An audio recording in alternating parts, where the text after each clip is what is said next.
going on, party people? It is the BMR NBA show brought to you by Bookmakers Review. Of course, it's 12:30 Eastern, 9:30 out west. It is once again time to break down a flurry of NBA games. My guy, JB, hopefully will be joining us in just a minute. Had a few technical difficulties here, but no worries because I can give you a quick rundown of yesterday's action before we kick off with the four games that we're going to talk about today here on this Wednesday slate. But yesterday, didn't have any officials for me.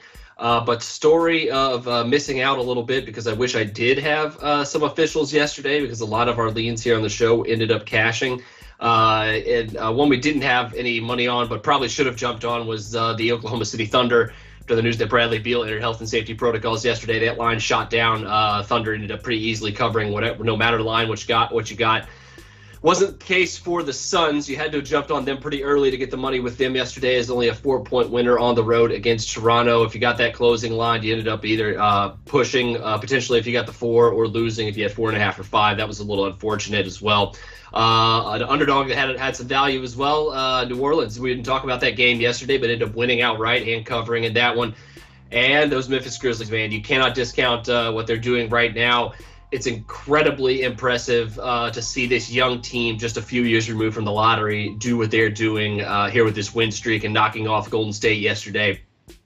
Straight up, Junior and I talked about it once again. Should have jumped on the Grizzlies. We talked about it on the show yesterday. So the Bulls schmacked the Detroit Pistons by about 46 points.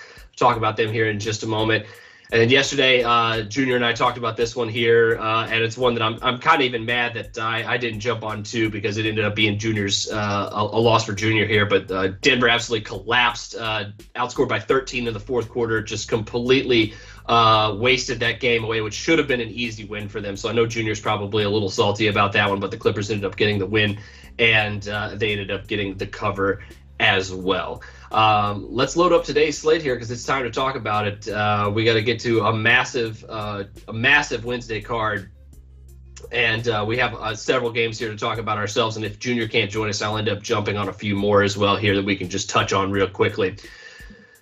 But the first one here today should be a pretty good one, and despite some injury issues for both teams, I still think that this first one here has some value here with the Hawks heading into Miami to play the Miami Heat here tonight. Hawks come in as a small underdog in this one here as small favorite in this one at home, 2.5 points. Has shortened just a little bit though with the news that Cam Reddish is going to be probably doubtful. Also, you have a couple of other injury issues here for the Hawks that they're dealing with as well. Whereas the Heat, we know Jimmy Butler's not going to be there. We know Bam Adebayo's not going to be there. But the question mark here at least relies here on Dwayne Dedmon, who's questionable. He went through shoot-around. That news just broke here a little while ago. We also, for the Hawks, could have the return of DeAndre Hunter here tonight. He seems to be leaning towards a game-time decision. But Clint Capella probably not going to play. So we're going to get a ton of Onyeka Okongwu here for the Atlanta Hawks. This has to be a Heat or nothing play here. The line is continuing to be shortened by the action on Miami, and I think that's probably the right direction that this one's going to be headed.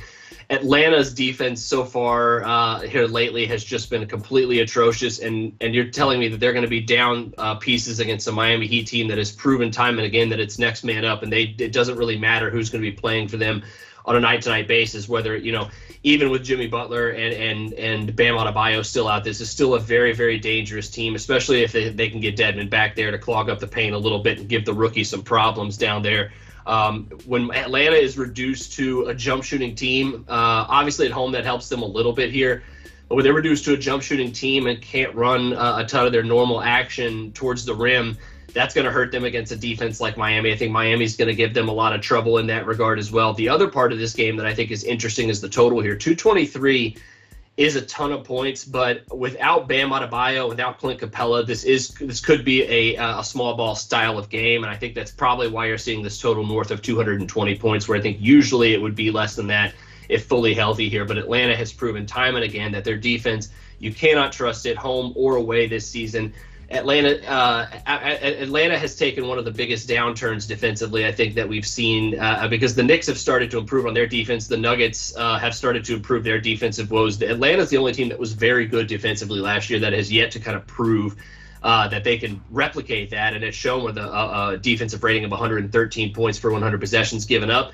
That's bottom half of the league, and it's not going to get it done in this one here. So no play for me officially on this one. Am kind of interested on the Heat though a little bit, but I think the better part of the line is disappearing here. That we're getting some more Atlanta news here. If the news for Atlanta continues to sour and we don't get Hunter back, and we know obviously that Reddish and Capella aren't going to play, I think the Heat probably can win this game though. But nothing for me official on this one. Let's move on here to the next one. It's the Dallas Mavericks heading in to the Mecca, the Garden tonight to play the Knicks.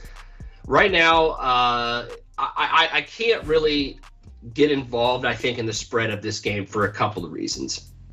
One, it's a short line, and both teams have either injury question marks or guys officially missing here that kind of lets me. It's a little bit downgrades, I think, both sides a little bit too much. We've seen Kristaps Porzingis miss for this Dallas team that has kind of brought back a little bit of their defense, though, which, I mean, could play as well tonight. I'll get into that in just a second. But the Knicks also dealing with just a little bit too many injury concerns here for me to really feel confident about it. Kemba Walker questionable. You have Nerlens Noel and Taj Gibson questionable. That could really, if both of those latter two guys miss, this could really ruin their defensive presence down low, especially if Mitchell Robinson gets into foul trouble, which he is so prone to do at times. He's been doing better at that in certain scenarios, and not having to deal with Porzingis is probably going to help that for him.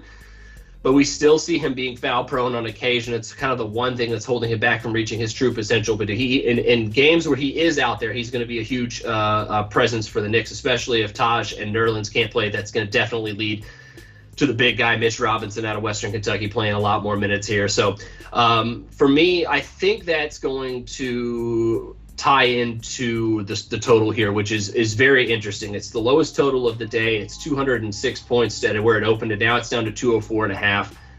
You got to think that the first team to 100, 105 points is going to win this basketball game. It really sets up that way for many different reasons, not just the defensive issue, or not just the defensive factors for both of these two teams, but the pace as well. Both of these two teams very low in pace here on the year. Dallas, obviously, I think, 29th, and New York is 30th. So the two slowest teams in the entire league facing off against one another. The bookmakers obviously know that is going to lead to a ton of guys walking the ball up the court and a ton of half-court sets, and not a lot of running on the fast break. But that being said, if that is the case, this first half line also for the total seems like it could have some value as well. Also still just a lean for me. I do have two officials today, but we haven't gotten to them just yet. But this is another one where I kind of figure, pace down. Both teams also in 27th or slower in pace in the first half.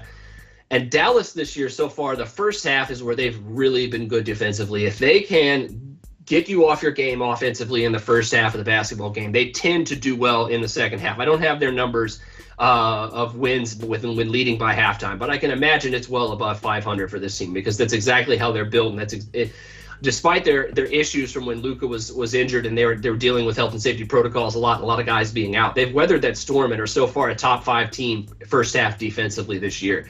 And they should be extremely committed for that. And I think that it's their calling card, and it's been their calling card for basically this last year and a half, I think, is when they play well on defense, they're going to win basketball games. That hasn't always been the case this season, but first half wise against the Knicks team that's also been pretty good first half defensively, not exactly this year, but their offense also hasn't been very good either in the first half. We've touched on this. The Knicks are the 22nd ranked first half offense in the league. Being at home will help that a little bit. But the Mavs have been playing good enough defensively here lately for me to, I think, trust them for the under here. So this is another one where I haven't gotten there, but I'm close, because Dallas so far in their last 5 games are the best first half defense in the league, only allowing 95 points per 100 possessions. Just mentioned their first half numbers altogether. So probably where I would look at this one, if there was a play on this one, it has come down a little bit from 106 to 105, but there's still a little bit of first half value in this one, I think. But so far it's still lean for me. I haven't gotten there yet. Let's move on to the next one here. We got the Cleveland Cavaliers, one of the surprises in the NBA all year, heading into Utah. Jazz tonight are a 6-point favorite. 5.5 at some shops has been kind of bouncing around from that 6.5 to 5.5 number. Looks like it might settle at 6, and that is just fine with me, because I am taking the points of the Cleveland Cavaliers here. I know that the road has not been kind to them, but also lately he's not been kind to the Utah Jazz. And I know they're on a 3-game losing streak, and I think Narrative Street bettors are probably going to tell you tonight that the Jazz will not lose a 4th game in a row. And to be honest, I don't see where that narrative is based off of tonight, because without Rudy Gobert, this against a big Cavaliers lineup, man, if you're seeding the front court advantage, if for the Utah Jazz without Rudy Gobert tonight, and I know they have Whiteside, I know he's playing well, but he's a far cry from Rudy Gobert. The Jazz have been almost 4 points per 100 possessions better on offense with Rudy Gobert on the court, and of course defensively, we know that they have been miles and miles better. I think they're like 8 points better defensively with him per 100 possessions on the court. You're taking that away against one of the bigger and badder defensive front courts in the entire NBA right now. I don't care that you're at home. I know that the Jazz will be able to shoot the 3 and will probably be able to have success if they win this game. That's where they're going to derive their success from here tonight, is from beyond the arc. But they're also still dealing with some issues as well, and it's not just Gobert. I think Ingles is also questionable to come back tonight after his return from health and safety protocols. They've been Rudy Gay, another big piece for them offensively, has been out and will not play again here tonight. Jared Butler, who would have kind of helped bridge some of that gap off the bench, usually doesn't get a ton of minutes, but the kid's got a lot of talent. He's also out. So this is the issue here for the Utah Jazz, and when not fully healthy, this team has a lot of holes. And I think Cleveland is perfectly built to take advantage of some of those holes. And I think 2 full possessions, when you're dealing with your best defensive presence to counteract the Cleveland front court, is out tonight. And you're left with just Hassan Whiteside, who's going to have a big game. He's probably going to have a double-double. Don't get me wrong. He's an excellent fantasy play tonight. But to win this basketball game and to slow down the Cleveland Cavaliers, he's not as well suited for that role as obviously Gobert is. And so I think that there's a lot of value in the Cavaliers here taking 6 points. I have this line at about 4, maybe 4.5. So I think there is still at least a point or a point and a half in value in this one, depending on which shop you're shopping at. So I got the Cavs tonight official. I got them a plus 5.5 here, but they are plus 6 as well. I think both have a ton of value here this evening. Let's move on to the final game of the night. Very weird that this is the final game of the night, considering it's in Chicago at a 9 p.m. Central Time, 10 p.m. Eastern Time start between the Nets and the Bulls here in this one. But alas, here we are. Don't know yet if Kyrie Irving and James Harden are going to be able to play. Of course, Kyrie Irving got his ankle rolled up on a little bit at the end of that last game against Portland. By the way, I don't know why there was a narrative of that was somehow a dirty play by Nas Little, but it just looked like hustle to me. It's kind of crazy the day and age we live in that you make a hustle play and a guy gets tripped up on with you making a hustle play, and suddenly you're the one creating a dirty play because it's Kyrie Irving or another superstar that you're going against. Basketball doesn't work like that. You have to hustle to win, and Nas Little was just doing exactly what he should have done in that situation. So it's unfortunate that Irving nicked his ankle up a little bit. I hope he's able to play tonight. But then again, I kind of don't, because I have the first half under in this one official at under 119. This total at 232.5, 233, whatever it's gotten to, is a lot of points, and I understand it's even 233.5 now. I see it. It's getting a little much here, folks. These are 2 very good defensive teams, and especially if Irving and Harden have a chance to miss tonight. Harden, who missed their last game. You have a situation where I think the under could have a lot of good value for a lot of good reasons, mostly because this is an Eastern Conference Finals preview. This is a game where I'm almost rooting for it at this point, because I want to bet the farm on the Bulls to win the series if that's the case, because they'll be underdogs in that situation. But I digress, because we're talking about tonight. And while I don't have a play on the spread of this one, I think the under in the first half, and probably even the full game under as well, have some value. I'm going here with the first half simply because I think 119 points with these 2 teams being strong defensive presences in the first half of basketball games is just a tiny bit too much if indeed we are seeing kind of a playoff style matchup where both teams are going to be into the game. Both teams are going to be giving you maximum effort. Both teams kind of looking for that signature win here in the regular season. And for the Bulls here in a tough spot, obviously, coming off a back-to-back, but considering how bad they beat the Pistons last night, their starters didn't have to exert a ton of energy. I realize how bad defensively the Bulls have been on the second night of a back-to-back this season. That is, of course, a concern of mine, and I did look at that as well, and it's one of the reasons why I'm sticking to just the first half under here as the official play here for me. Then again, I could also endorse this full game under here, but for the reasons of the following is why I'm not. They gave up 116 points per 100 possessions to the Wizards, 121 to the Hawks, and 125 to the Houston Rockets on no rest.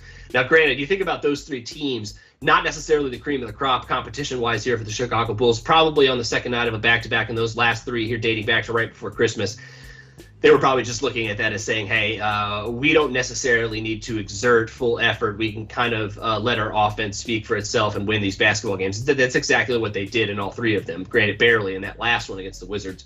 But this Bulls team not having to exert a ton of effort, less than an hour flight back from Detroit yesterday to come home here to Chicago in this makeup game. I think they look at this as an opportunity to flex their muscles once again. And I think if they do that defensively against this Nets team, combined with the potential for Irving and Harden to miss, granted, they went through shoot around, so that's obviously a good sign in regards to them playing. But the fact that they went through the fact that they could still play, and I think the Bulls could still cash the under in this one is very good value in the first half here. I got this at about 115, 116 total points combined in the first half between these two teams. And that's even considering that would be with Irving and Harden playing as well. So adding them to the bench here potentially could make this even bigger value. But if you haven't taken it yet, I would wait just a little bit, because if they do get ruled in, we could see this line, this total at least first half and full game, shoot up a little bit more. So you could get some extra value. So fading the steam just a little bit. But I still think it's a pretty good play. If it's a game, like I think if the Bulls control pace, which is one, and if these two teams' defenses are engaged fully, like a kind of a playoff preview potentially, we definitely see the under here in the first half cash. That's it for the games that we have on the roundup. I'm going to run through just a few more here that we have here. Boston and Indiana. Don't have a play on that one. I do think Charlotte could potentially have some value against Philly. I know that line has been shortening from 5.5 to 5, but just a lean at this point. Orlando also has been getting some steam, but Mo Bamba and Wendell Carter have both been ruled out, so could lean the Wiz there. It could be a pretty good value as well, but just a lean at this point here. And San Antonio's been taking a ton of steam. I think you missed that better part of that line. That's one that I kind of wish I could have back and take a little bit of a look at. Last night at 5.5, now you're up to 6.5. I don't think there's as much value because Houston's been very feisty lately. They have a ton of guard depth that's going to give some of these Spurs a little bit of problems. Spurs also not quite the beacons of health right now. That you're looking at a lot of guys here missing. Keldon Johnson still out is big for them. Devin Vassell and Doug McDermott and Derek White all still missing. So that could be that at 5.5. I would have thought the Spurs would probably still be a value, but now I'm kind of thinking the other way here with all these injuries. At 6.5, Houston still does have some value. An in-state rivalry, a divisional rivalry, so could have a little bit of value there. And then nothing for me on the Lakers or the Kings here either. I want to think that the Kings could cover this game, but the Lakers have been taking a ton of steam, and the Kings have shown time and again that even with the Lakers coming to town, even with that little bit of extra motivation, they can still lay an egg in this spot. So probably going to stay off that one as well. So let's kick it over to my officials real quick, and we can get the people out of here, and you can get on with your day. And of course, best of luck to you on all the picks tonight. I only have 2 officials for the show today. I just mentioned one of them. Under 119 for this Nets and Bulls game here in the first half. Also like that full game, but I think the first half is probably where I'm going to stay at least for now. And let's give me the Cleveland Cavaliers here plus the points tonight. You're telling me I'm getting a team that's probably only about a 1 possession worse than the Jazz, personnel-wise considered tonight. And you're giving me a 2 possessions. I will take that value almost every day. So plus 5.5 for me on that one. You got it at plus 6, though, if you shop around here. For those. That'll do it for me. Sorry we couldn't get Junior on. Maybe we can fix the difficulties we're having getting back tomorrow, because, of course, we're going to be right back here tomorrow, 12:30 Eastern, 9:30 a.m. Pacific. Of course, definitely check out all the content we have at Bookmakers Review. I wrote up Bulls and Nets this first half under pick over there, so if you want to read a little bit more into depth on that, go check that out for sure. Junior's got content there. We got a ton of great content, both video and article-wise, that you can improve your EV for sure by reading and definitely listening to some of the advice and picks that we give out here every day at Bookmakers Review. Of course, if you head over to our YouTube channel, like, share, and subscribe to everything we got going on over there. Like I said, we'll try to get JB back tomorrow, but until then, I'm Jordan Sharp, and best of luck to you here on all your Wednesday NBA picks.